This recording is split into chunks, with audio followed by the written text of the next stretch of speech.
Ghost had been dead for 8 months. Yet there he stood beneath the cemetery gates, carrying a letter no living soul was supposed to read. Rain drifted over Arlington Ridge Cemetery in thin silver sheets, soft enough to sound like fingertips brushing the polished wood of a coffin. The morning sky hung low and colorless above the rows of white headstones, and the air smelled of wet grass, cold stone, and the faint wool scent of dress uniforms darkened by rain. Staff Sergeant Isaiah Brooks stood at the front of the gathered mourners, his black marine dress coat fitted sharply across his broad shoulders, his white gloves folded behind his back because he did not trust his hands to remain still. At 37, Isaiah had learned how to stand through pain without letting it change his posture. He had stood through memorials overseas, through hospital corridors, through nights when sleep brought back names he could no longer call. But this was different.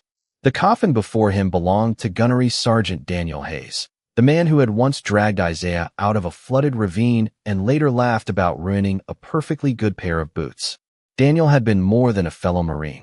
He had been the voice on the radio when the world went dark, the chair across the table when silence became too heavy. The brother Isaiah had chosen. A folded American flag rested across the coffin, its stars bright against the gray morning. Beside it lay Daniel's service cap and a framed photograph taken years earlier at Camp Lejeune. Daniel stood in the center, grinning beneath a Carolina sun. Isaiah was on one side, younger and less guarded. On the other sat Ghost, a white German Shepherd K9 with alert ears, pale amber eyes, and a coat so bright it almost disappeared against the sand. Isaiah looked away from the photograph. According to the official report, Ghost had vanished during the same failed mission that took Daniel. Search teams had found the dog's scorched tracking harness near an abandoned warehouse in rural Georgia. No paw prints led away. No signal came from his collar. After 72 hours, the military listed him as lost and presumed dead. Isaiah had signed the report himself. The chaplain began speaking, his voice calm beneath the hush of rain, but the words reached Isaiah only as distant sounds. Honor, duty, sacrifice. Words made for ceremonies, too polished to hold the weight of a man's empty chair. Behind Isaiah, Daniel's younger sister Emily stood beneath a black umbrella, one hand pressed tightly around a silver cross at her throat. Major Richard Cole waited several feet away, dry beneath the shelter of the funeral canopy, his expression solemn and carefully arranged. Then the bugler lifted his instrument. The first note of taps moved across the cemetery, pure and lonely. That was when Isaiah heard something beneath it. A faint scrape. Then another. Not boots. Nails against wet pavement. He turned toward the iron gates, almost without breathing. A dog stood there. Thin. Mud-streaked. Motionless beneath the rain. The animal's fur, once white, was stained gray along the legs and chest. A broken length of leather hung from his collar. One ear carried a small notch Isaiah remembered from a training fence at Camp Pendleton. And in his mouth was a weathered envelope sealed inside a clear plastic sleeve. Isaiah's heart struck once against his ribs, hard enough to hurt. Ghost, he whispered. The dog began walking. No one moved to stop him. Mourners turned in silence as Ghost passed between the rows of headstones, each step slow but certain. His paws were tender from distance, yet his gaze never left the coffin. Emily covered her mouth. One of the honor guards lowered his eyes. Major Cole stepped forward, disbelief flashing across his face before discipline concealed it. Ghost ignored them all. He reached the coffin as the final note faded into the rain. For one long moment, he stood beneath the flag-draped wood, breathing softly, water running from his muzzle. Then he lowered his head and placed the letter beside Daniel's service cap. He did not whine. He did not bark. He simply sat, facing Isaiah, as if he had crossed every mile for this one command. Cole moved first. Secure the animal, he said quietly. Ghost's head turned. A low warning rose in his chest, not loud, but deep enough to freeze the nearest Marine in place. Cole stopped. Isaiah stepped beneath the canopy and slowly removed one white glove. He crouched several feet from the dog, rain touching his close-cropped hair and running along the dark skin of his face. Easy boy, he said. Ghost's ears shifted at the sound. Isaiah swallowed against the ache in his throat. There had been an old command, one Daniel used only when a mission was over and everyone was safe. Isaiah had not spoken it in 8 months. Home, Ghost. The growl vanished. The dog lowered his head and stepped aside. Isaiah reached for the letter. Beneath the smeared dirt, 5 words were written across the front in Daniel's unmistakable hand. For Isaiah. If I don't return. Behind him, Major Cole drew a sharp breath. Ghost looked toward the coffin, then back at Isaiah. And in those pale amber eyes, Isaiah saw no confusion, no relief, only the exhausted patience of a messenger who knew his mission was not finished yet. Isaiah stared at the words until the ink seemed to move beneath the rain. For Isaiah, if I do not return. Daniel had written his name the same way he always had, with the final stroke of the last letter leaning slightly upward, as though even a signature should keep moving forward. Isaiah knew that hand.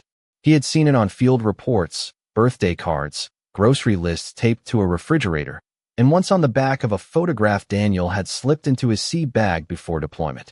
There was no mistaking it. The letter was real. Ghost remained beside the coffin, his chest rising and falling beneath his damp coat. He watched Isaiah with the stillness of a sentry. Major Richard Cole stepped closer. Staff Sergeant Brooks, he said, his voice low enough to sound respectful. That may be evidence connected to an active military investigation. Isaiah did not look at him. The investigation was closed 6 months ago. It can be reopened. Then you should have reopened it before today. The rain softened, but the air seemed colder. Emily Hayes moved beneath the canopy, leaving her umbrella behind. Her face was pale, and a strand of auburn hair clung to her cheek. She looked at the envelope as though it might contain the last living piece of her brother. Did Daniel write that? She asked. Isaiah nodded once. Her hand tightened around the silver cross at her throat. Then read it. Cole lifted one hand. Miss Hayes, we need to follow procedure. Ghost turned his head toward him again. There was no sound this time. Only a steady stare from those pale amber eyes. Cole lowered his hand. Isaiah slid one finger beneath the edge of the plastic sleeve. The envelope inside was dry, protected from weather, but worn at the corners. It smelled faintly of leather, dust, and something metallic from the old collar. When he turned it over, he found a small thumbprint pressed into the paper in faded black ink. Daniel used to do that when sealing sensitive notes in the field. It was a habit he had learned from his grandfather, a sheriff in eastern Tennessee who believed a man should always leave proof that his words belonged to him. Isaiah opened the flap carefully. Inside was a single sheet folded 3 times. Ghost took one step closer. Isaiah unfolded it. The first line stopped his breath. Isaiah, if Ghost found you, then I failed to come home, but he did not. Emily gave a quiet sound beside him, almost a sob, but she pressed her lips together and remained standing. Isaiah kept reading. Do not trust the official report about what happened at Red Creek. The mission was not what we were told, and the warehouse was not abandoned. Someone knew we would be there before we arrived. Someone changed the route, removed the backup team, and sent us into a place where no rescue was waiting. Isaiah felt the cemetery disappear around him. Red Creek. The name had lived in his dreams for 8 months. A warehouse outside a small Georgia town. A radio that went silent. Daniel calling his name through smoke and rain. Ghost barking somewhere beyond the loading dock. Then darkness. When Isaiah woke in a military hospital, Cole had been sitting beside his bed. Daniel was gone. Ghost was missing.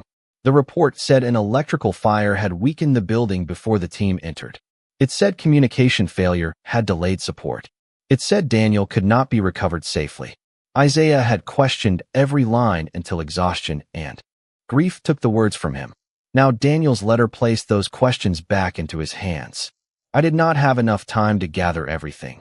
The letter continued, but Ghost knows where the rest is. He was with me when I found it. He has the scent. Use the command we practiced near the old chapel. Do not let anyone take his collar, especially Cole. Isaiah stopped. Rain tapped against the coffin in soft, patient beats. He looked up. Major Cole stood less than 10 feet away, his face unchanged except for a tightness at the jaw. What does it say? Cole asked. Isaiah folded the letter once. It says Daniel knew the mission report was false. A quiet murmur passed through the mourners. Emily turned toward Cole. You signed that report. Cole held her gaze. I signed the findings presented by the review board. You told me my brother died instantly. Cole's expression softened with practiced sympathy. That was the information available at the time. Isaiah looked down and read the final lines. Trust Ghost. He remembers what men are paid to forget. And Isaiah, whatever you find, do not carry it alone. The sentence below had been started but never finished. The man responsible is. Nothing followed. The ink ended in a long, uneven line across the page, as if Daniel's hand had been pulled away before he could complete the name. Isaiah felt Ghost press his shoulder lightly against his knee. It was not fear. It was a signal. An old one. The same quiet pressure the dog used before leading a handler toward something hidden. Isaiah lowered his hand to the white fur at Ghost's neck.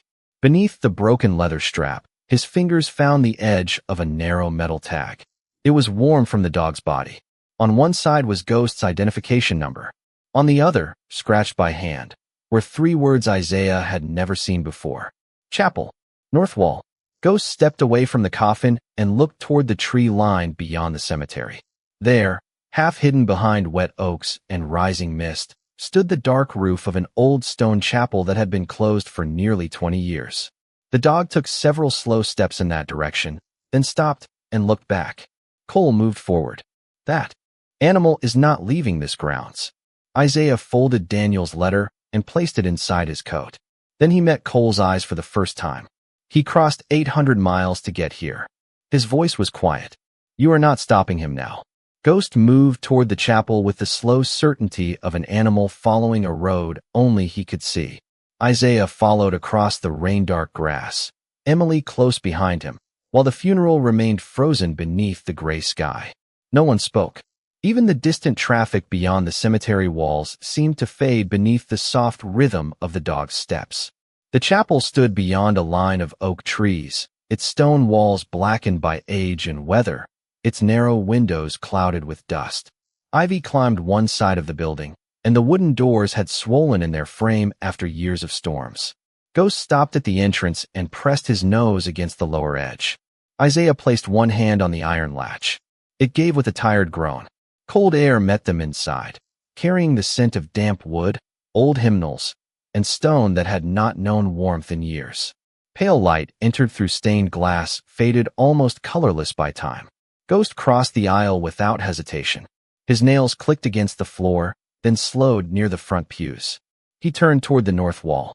Isaiah watched him lower his nose and trace the baseboard inch by inch. The movement pulled something from memory, not from Red Creek, but from a quieter place years earlier. Camp Lejeune. Late summer. Heat rising from the training yard in waves. Ghost had been 2 years old then, a powerful white German shepherd with a reputation for refusing every handler assigned to him. He did not snap. He did not panic. He simply turned away, as though obedience offered without trust was beneath him. Daniel Hayes had called the dog stubborn. The trainers called him difficult. Isaiah had called him lonely. It was Daniel who found Isaiah sitting outside Ghost's kennel after midnight, his back against the chain-link fence, a paper cup of coffee cooling between his hands. You planning to sleep out here? Daniel had asked. Isaiah had looked toward the dog lying in the far corner. He has been out here alone for 3 nights.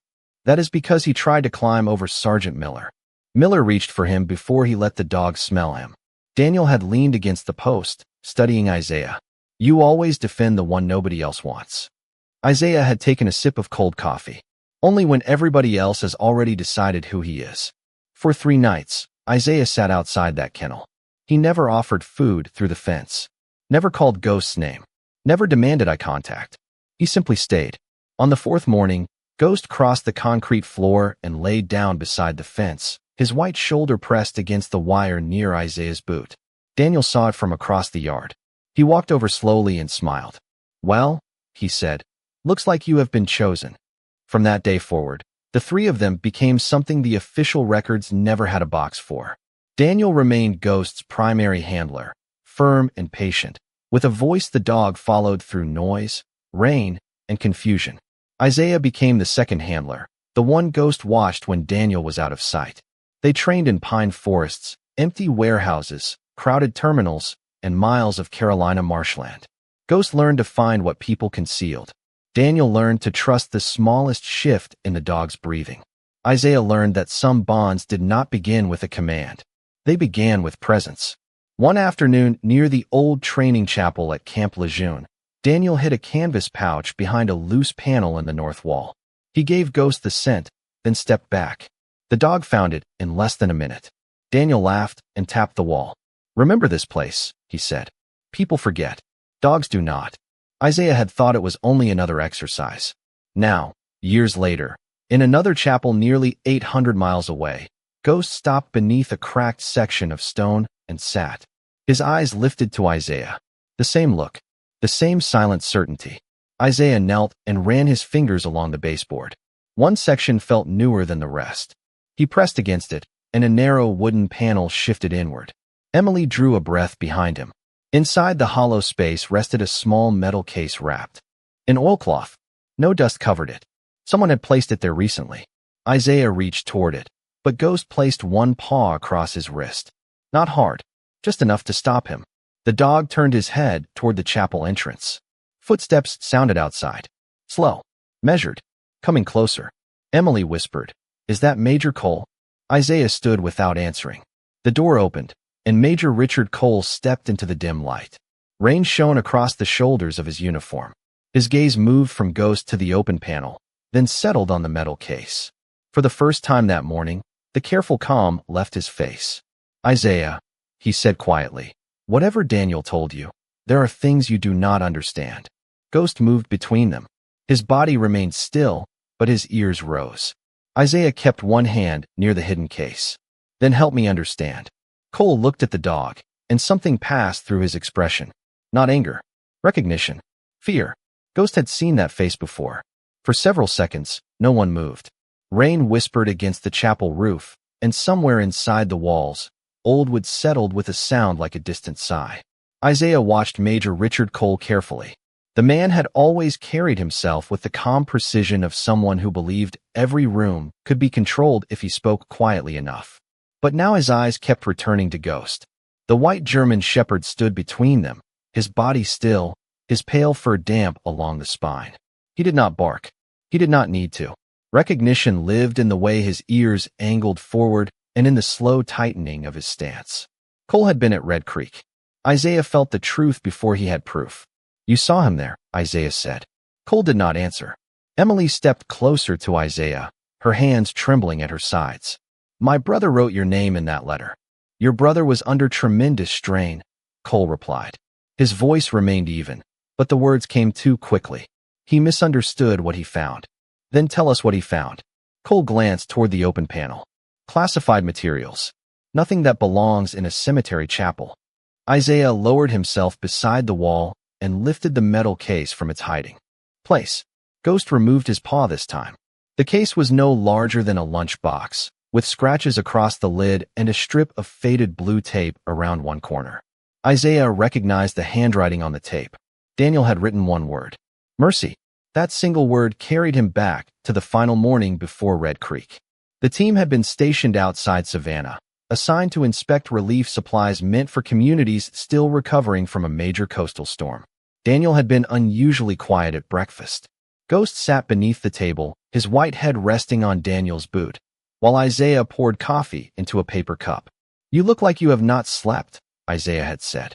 Daniel slid a shipping manifest across the table. Several lines had been circled in red ink. Medical kits, water purification tablets, emergency blankets, all recorded as delivered. None present in the warehouse inventory. 3 truckloads disappeared between the port and Red Creek, Daniel said. Maybe the numbers were entered wrong. Numbers do not remove locks from containers. Isaiah studied the document. Every missing shipment had been authorized by the same logistics office. The final approval line carried Cole's identification code. Daniel noticed where Isaiah was looking. "I asked him about it last night." "What did he say?" "He told me to stop asking." Ghost lifted his head at the change in Daniel's voice. Outside, morning rain tapped against the temporary office windows. Daniel folded the manifest and slipped it into his field jacket. These supplies were meant for families sleeping in school gyms and church basements. Somebody turned mercy into merchandise.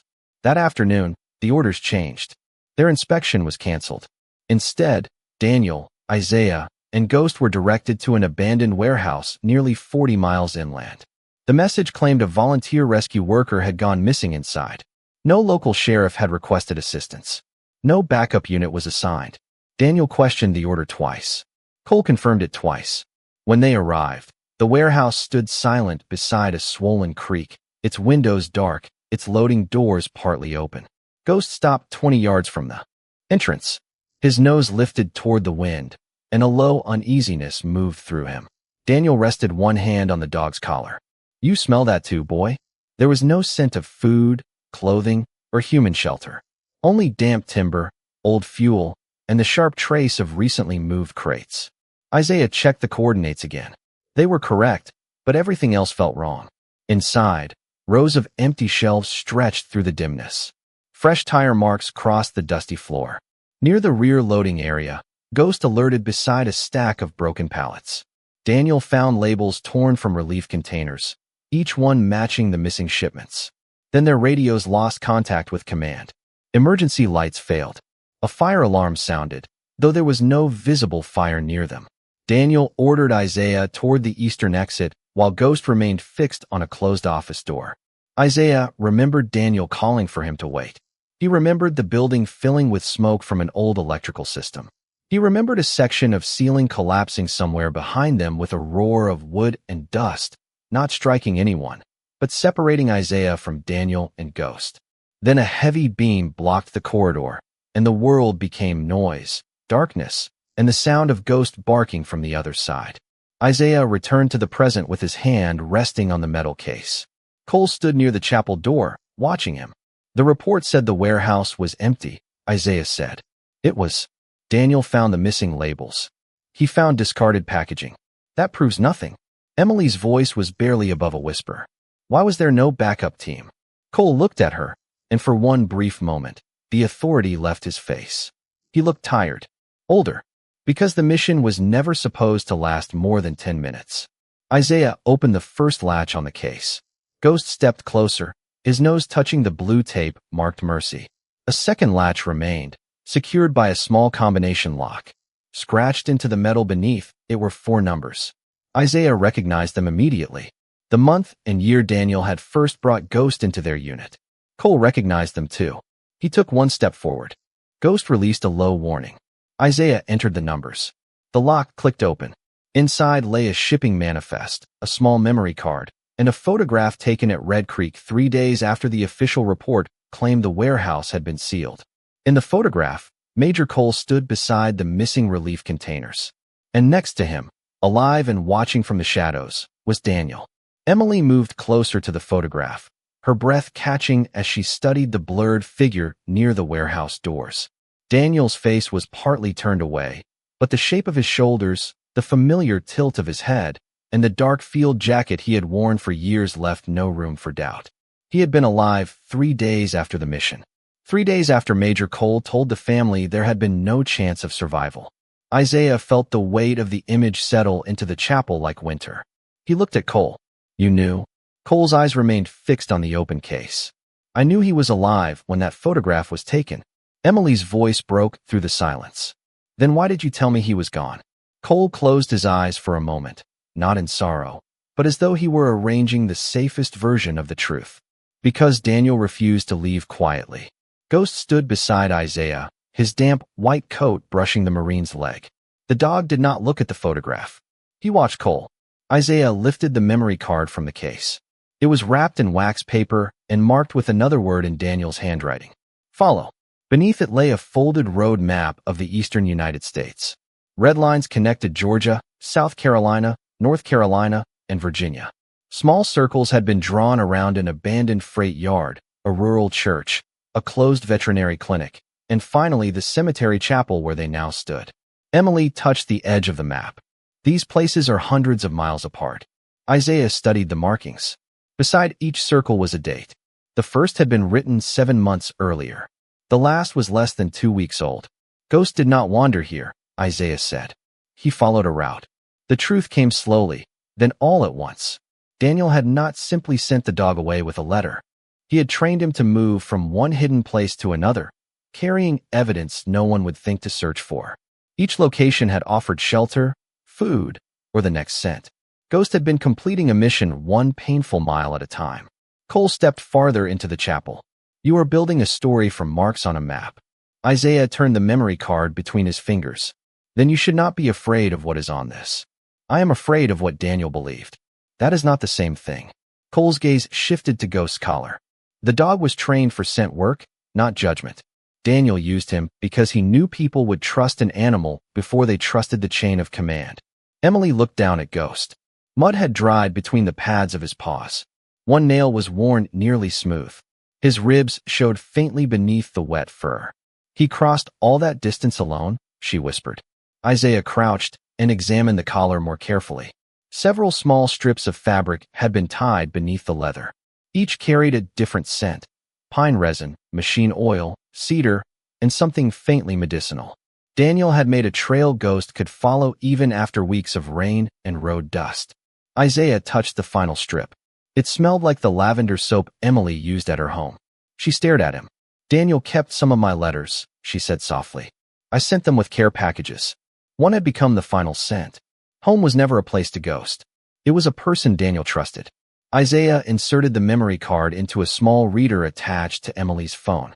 The screen remained dark for several seconds. Then a single folder appeared.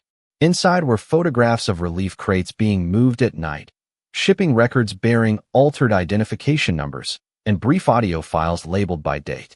The earliest recording began with Daniel's voice, low and tired. Isaiah, if you are hearing this, Ghost made it farther than I did. Emily covered her mouth. Cole took a step toward the phone, but Ghost moved between them. Daniel continued. The warehouse was part of a transfer point. The supplies were never lost. They were redirected and sold through private contractors. I found the records, but Cole found me before I could reach command. Isaiah's hand tightened around the phone. There was no anger in Daniel's voice, only exhaustion and the steady discipline of a man trying to finish his report. Cole says he did not begin this. Maybe that is true, but he protected it. He changed the mission order. He removed our support. And when I survived, he made sure no one came looking. The recording paused beneath a rush of wind. Ghost lifted his head at Daniel's voice, his ears trembling. I am sending Ghost with the first set of evidence. He knows the route. At each stop, someone kind agreed to keep one piece safe. Most never knew what it was. They only knew a tired dog needed water, food, and a place out of the cold. Isaiah looked again at the map. The freight worker, the church caretaker, the veterinarian. Ordinary people had helped carry the truth without knowing its name. Daniel's voice softened. Do not blame the dog for taking so long. I asked too much of him. Ghost pressed closer to the phone. He came back twice. I kept sending him away. That was the hardest command I ever gave. Emily's tears fell silently now. Cole stood near the chapel door, his face drained of color. The recording ended with 3 quiet words. Find North Harbor. Isaiah looked at the map. A final location had been marked near the Virginia coast, almost 100 miles from the cemetery. Beside it, Daniel had drawn a small cross and written a date from 13 days earlier. Ghost walked to the chapel door and looked back at them. Isaiah understood. The cemetery had never been the end of the route. It was only the last place Daniel knew they would all be together. North Harbor was where the truth had been waiting. Ghost reached the chapel door before Isaiah could gather the map and memory card, but the dog did not step outside. He waited with one paw on the worn threshold, listening to the rain and watching the cemetery beyond the trees. Isaiah understood the discipline in that pause. Ghost had completed one command, but he would not begin the next without his handler. Isaiah placed the evidence back inside the metal case and secured both latches. Emily stood beside him, still, holding the phone against her chest as though Daniel's voice might escape if she loosened her grip. Major Cole remained near the wall, silent now, his authority reduced to the sound of his breathing. Isaiah looked toward the chapel entrance, where 2 members of the honor guard had appeared after hearing raised voices. Please notify military police, Isaiah said. Tell them Major Cole is connected to evidence involving a falsified mission report. Cole's expression hardened. You do not know who else is involved. Then you should stay and help them find out. Isaiah passed the metal case to the senior guard, but kept Daniel's map, letter, and memory card. Cole glanced at Ghost one last time. The dog met his eyes without moving. Whatever had happened at Red Creek, Ghost remembered the man's scent, his voice, and the fear Daniel had tried to hide. Cole lowered his gaze first. An hour later, Isaiah's dark pickup left the cemetery beneath a clearing sky. Emily sat in the passenger seat, Daniel's folded letter resting in her lap. Ghost lay across the rear bench on a wool blanket the funeral director had found in his office. A veterinarian had examined him before they departed. The dog was exhausted, underfed, and badly in need of rest, but his heart was steady. When the veterinarian suggested keeping him overnight, Ghost had risen from the examination mat and walked directly to Isaiah. No one asked again.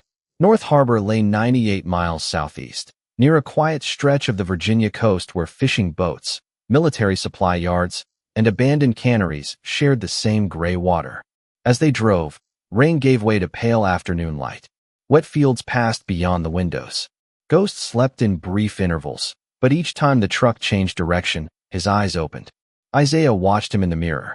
8 months earlier, the dog had been broad through the chest, powerful enough to pull a grown Marine across loose ground. Now his white coat hung over a thinner frame. Yet the focus in his amber eyes remained untouched. Daniel said Ghost came back twice, Emily said. Her voice was soft beneath the hum of the tires. He kept returning to him. Isaiah nodded. Hey, trained dog follows an order. A loyal one sometimes refuses it. Why would Daniel keep sending him away? Isaiah looked toward the road. Because he knew Ghost would stay until neither of them could leave. Emily unfolded the map. North Harbor had been circled 3 times in blue ink. Beside the cross was a series of numbers that Isaiah first thought might be coordinates. Then he noticed the shape of Daniel's 7s. This is a storage unit number, he said. The North Harbor self-storage facility stood less than a mile from the waterfront, behind a weathered bait shop and a row of empty warehouses.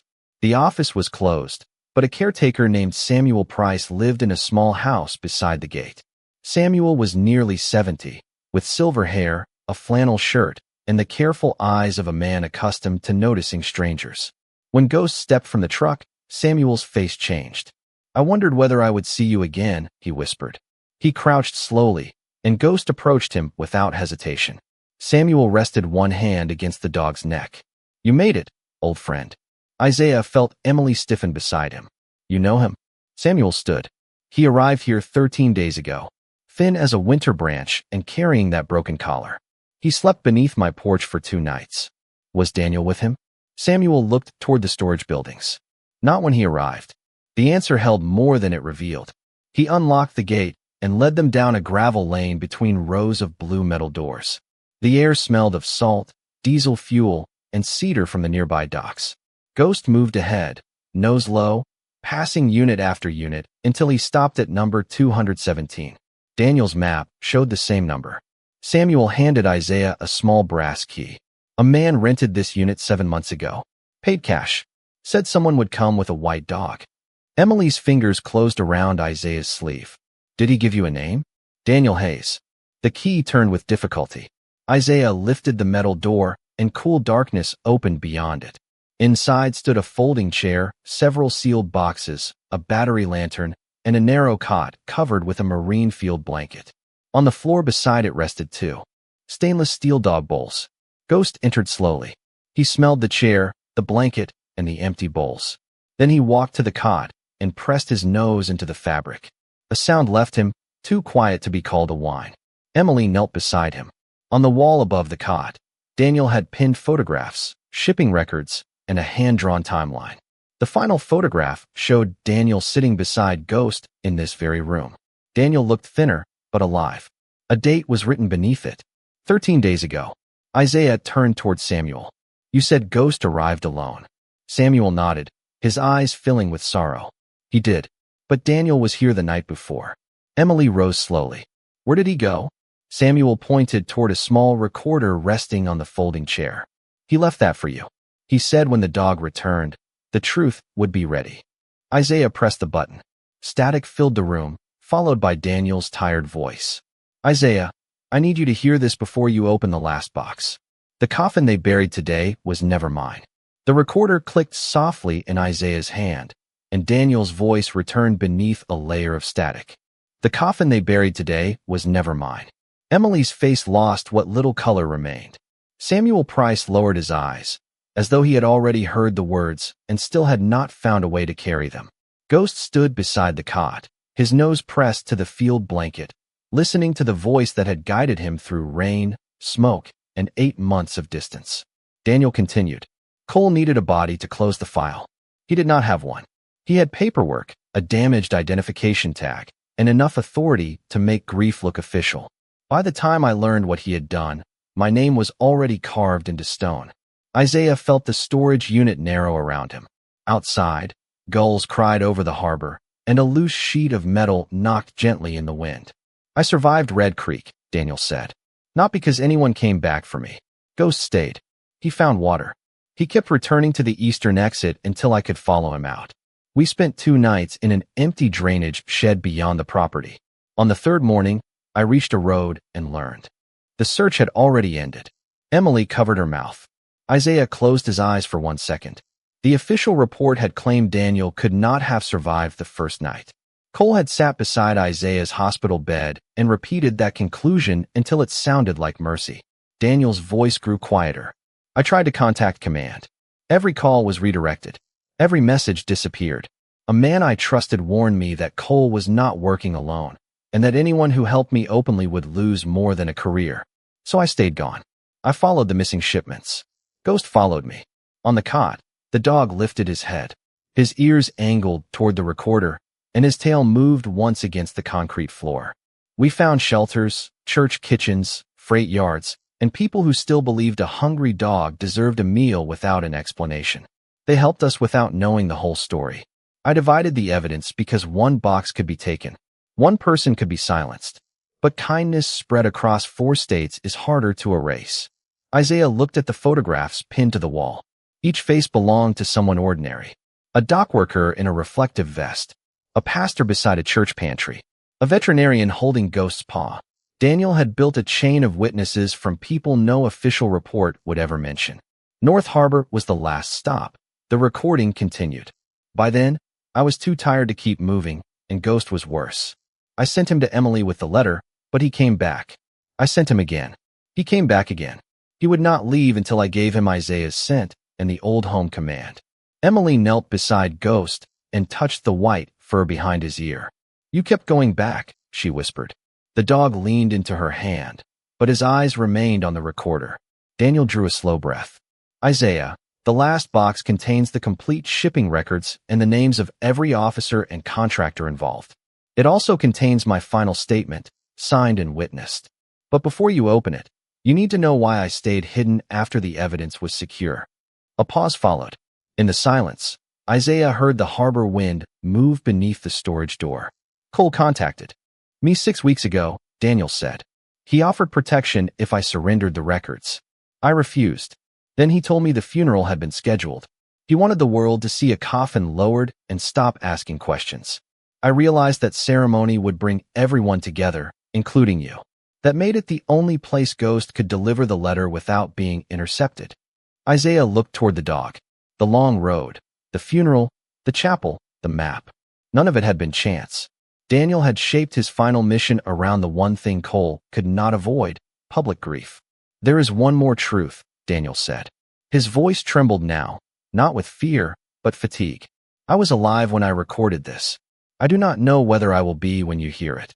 Emily's fingers tightened in Ghost's coat. Samuel turned away toward the open door. My health failed during the last month. Nothing dramatic. Just too many cold nights, too little rest, and an old injury that never healed right. Samuel arranged a safe place for me near the water. I could have called you. I wanted to. But if I heard your voice, I might have asked you to come before it was safe. Isaiah's throat tightened. Daniel had known him well. One call would have brought him across any distance, consequences forgotten. Do not let guilt tell you that you abandoned me, Daniel said. You did not know? Ghost knew, and he stayed until I made him go. The recorder fell silent for several seconds. Then Daniel's voice returned, softer than before. Open the cedar box. Isaiah looked toward the sealed boxes along the wall. One was smaller than the others, built from dark cedar and marked with a white paw print. He crossed the room and lifted the lid. Inside lay a folded Marine Corps flag, Daniel's dog tags, a notarized statement, and a recent photograph. Daniel sat on a weathered dock at sunset with Ghost beside him, one hand resting on the dog's shoulder. On the back, he had written, "He brought me home before he ever left me." Beneath the photograph was a second key and an address near the far end of North Harbor. Samuel finally spoke.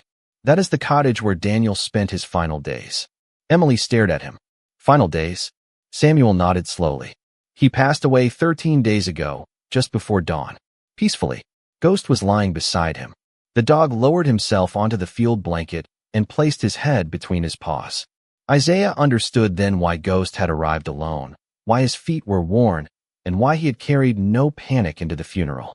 He had not been searching for Daniel. He had already said goodbye. He had come to lead the living back to the truth. The cottage stood at the far edge of North Harbor where the road narrowed into gravel and the marsh grass bent beneath the evening wind. It was a small place, painted pale blue, with a screened porch facing the water and a single porch light glowing against the gathering dusk. Samuel drove ahead in his old pickup while Isaiah followed with Emily and Ghost. No one spoke during the short ride. Daniel's dog tags rested in Isaiah's coat pocket, tapping softly against the folded letter with every turn. When the truck stopped, Ghost raised his head from the rear seat. His body went still. He knew the place. Isaiah opened the door, and the white German shepherd stepped down carefully. For the first time since the funeral, he did not look back for permission. He crossed the yard on tired legs and climbed the porch steps with the quiet familiarity of someone returning to a room filled with memory. Samuel unlocked the front door.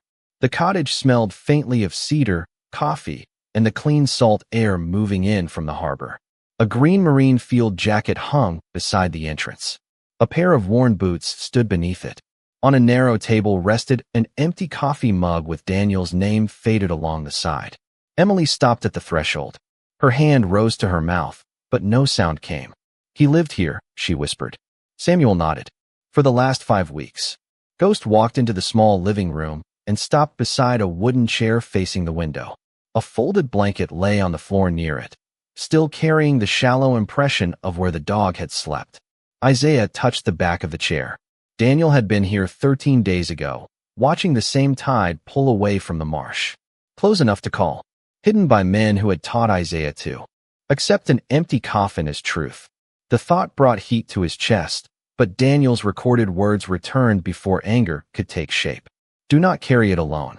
Emily moved through the cottage slowly, recognizing pieces of her brother everywhere. A Bible with a cracked leather cover, a jar filled with smooth beach stones, a photograph of their parents tucked into the corner of a mirror. On the kitchen counter sat a stack of unopened envelopes, each addressed to her, but never mailed. She picked up the first one and held it against her heart. Why did he not send these? Samuel looked toward the water. He was afraid every letter would become a trail. Ghost crossed the room and nudged a low cabinet beneath the window. Isaiah used the second key from the cedar box. Inside were 3 binders, 2 external drives, and Daniel's signed statement sealed in a clear envelope. The records were complete. Dates, names, transfer numbers, private contractors, altered authorizations. Enough to show that relief supplies meant for families across 3 storm-damaged counties had been diverted and sold. Enough to prove Cole had changed the Red Creek assignment, removed support, and approved the false report that declared Daniel dead. Isaiah set the evidence on the table. This ends tonight. Samuel had already contacted a federal investigator Daniel trusted through a veterans legal network. Within an hour, 2 government vehicles arrived at the cottage. The agents entered without noise or ceremony. They photographed every page, copied each drive, and listened to Daniel's final recorded statement. Isaiah answered their questions. Emily gave them the letters.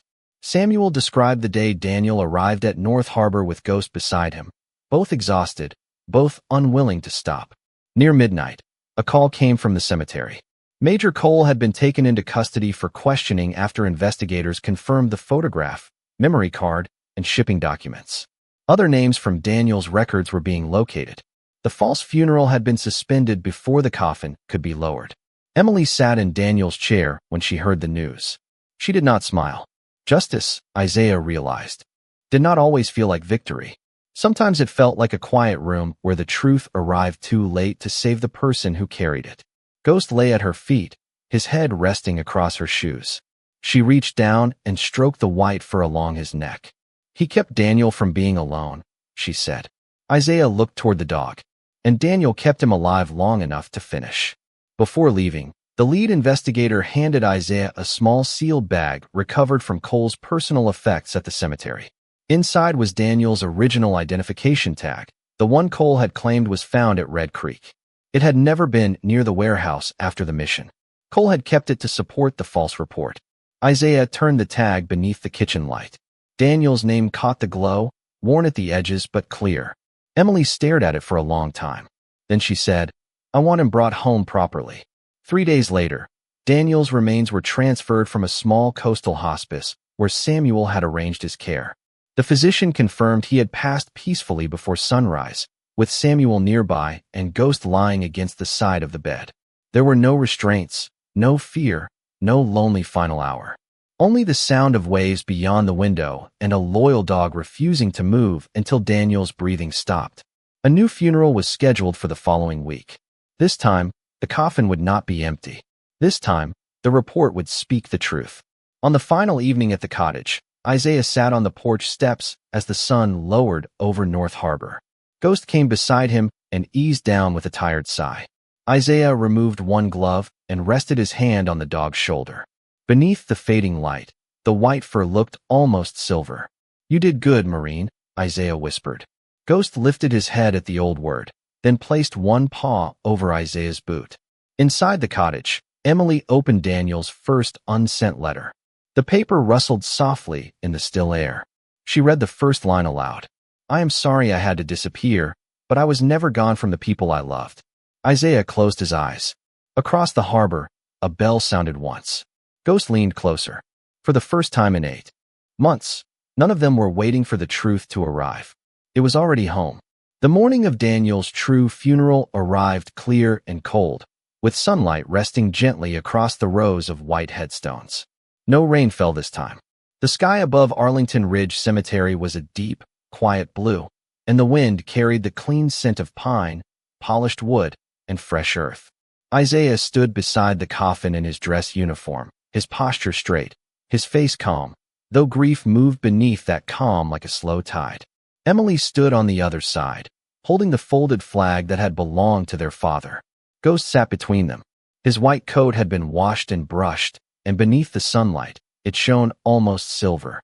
A new leather collar rested around his neck, but the old burned strap had been fastened beneath it, hidden close to his fur. Isaiah had insisted on that. Some things were not replaced. They were carried.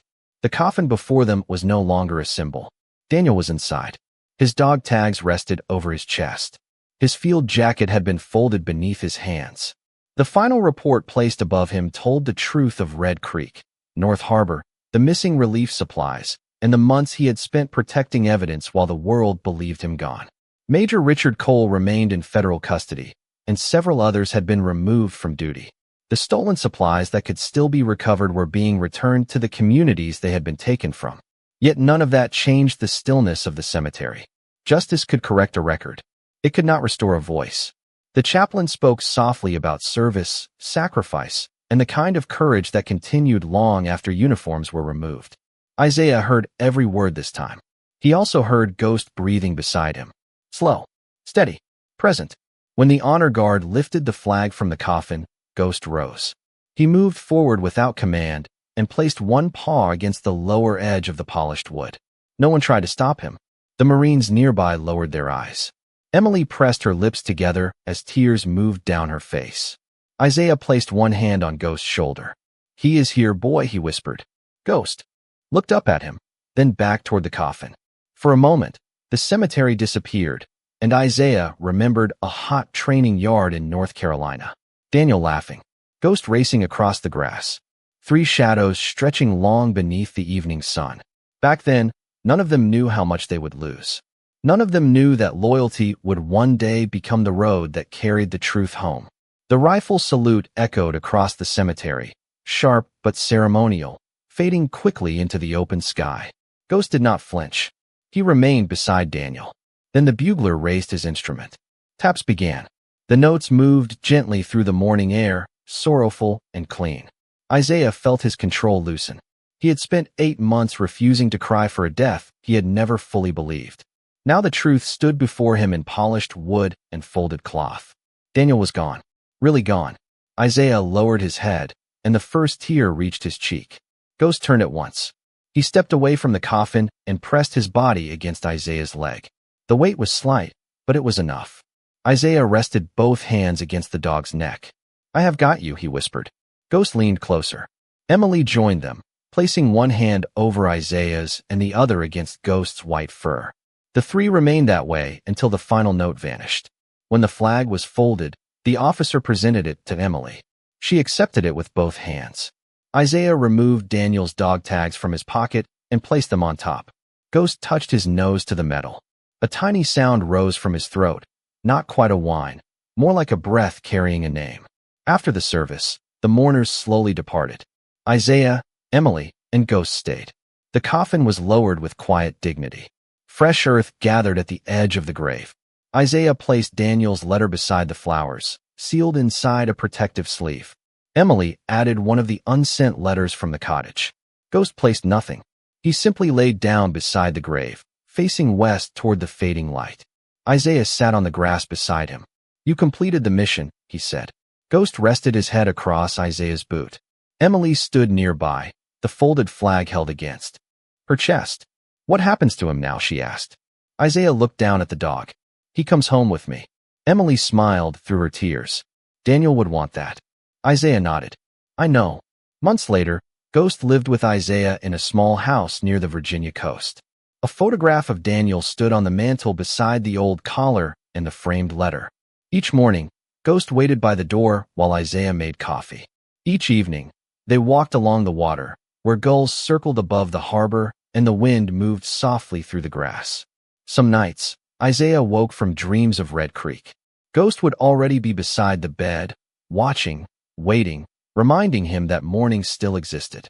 On the anniversary of Daniel's passing, Isaiah and Emily returned to the cemetery.